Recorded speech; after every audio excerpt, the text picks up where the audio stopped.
Hello, this is Reem. This is Econometrics course. Chapter 1, Simple Linear Regression. In this chapter, you should be able to understand the assumption behind regression analysis, calculate and interpret the simple linear regression equation for a set of data using a view software, determine whether a regression model is significant or not. In the first chapter, we have 4 parts. The first part is model presentation, then we will have parameter estimation, then hypothesis testing, finally analysis of variance equation. Let's start with our first part, model presentation.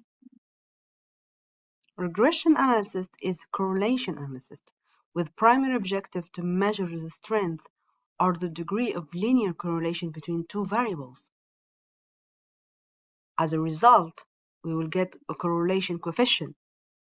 These correlation coefficients measure the strength of linear correlation. So our model will be like this. Y equal to beta 1 plus beta 2x plus y. You can see why it's called linear regression, because it's close to linear equation.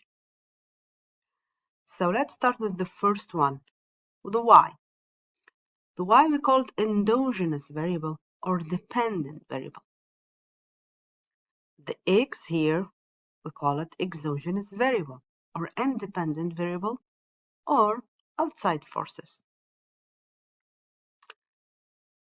The parameters beta 1 and beta 0, they are known. We don't know these parameters.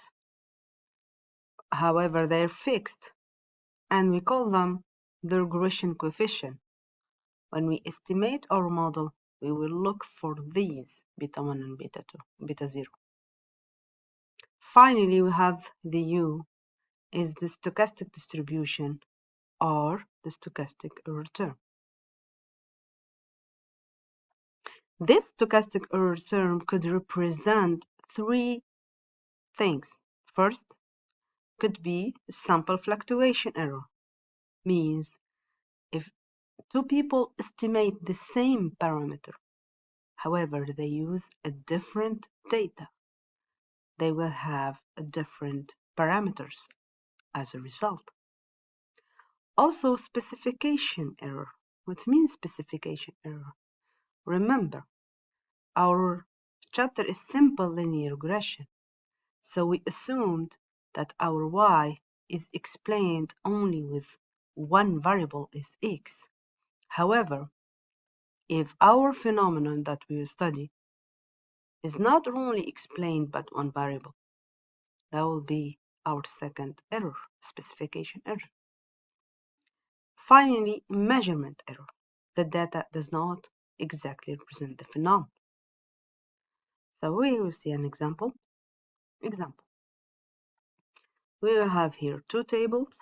The first table with x, and x is an income, it's a variable income, and y represent the consumption.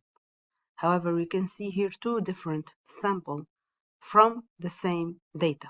So we have like big data, and we took 2 samples of them, 2 different samples, and we do our estimation. You can see the estimation. Income is x, consumption y, and this is the estimation from first sample and the second estimation from the second sample of data.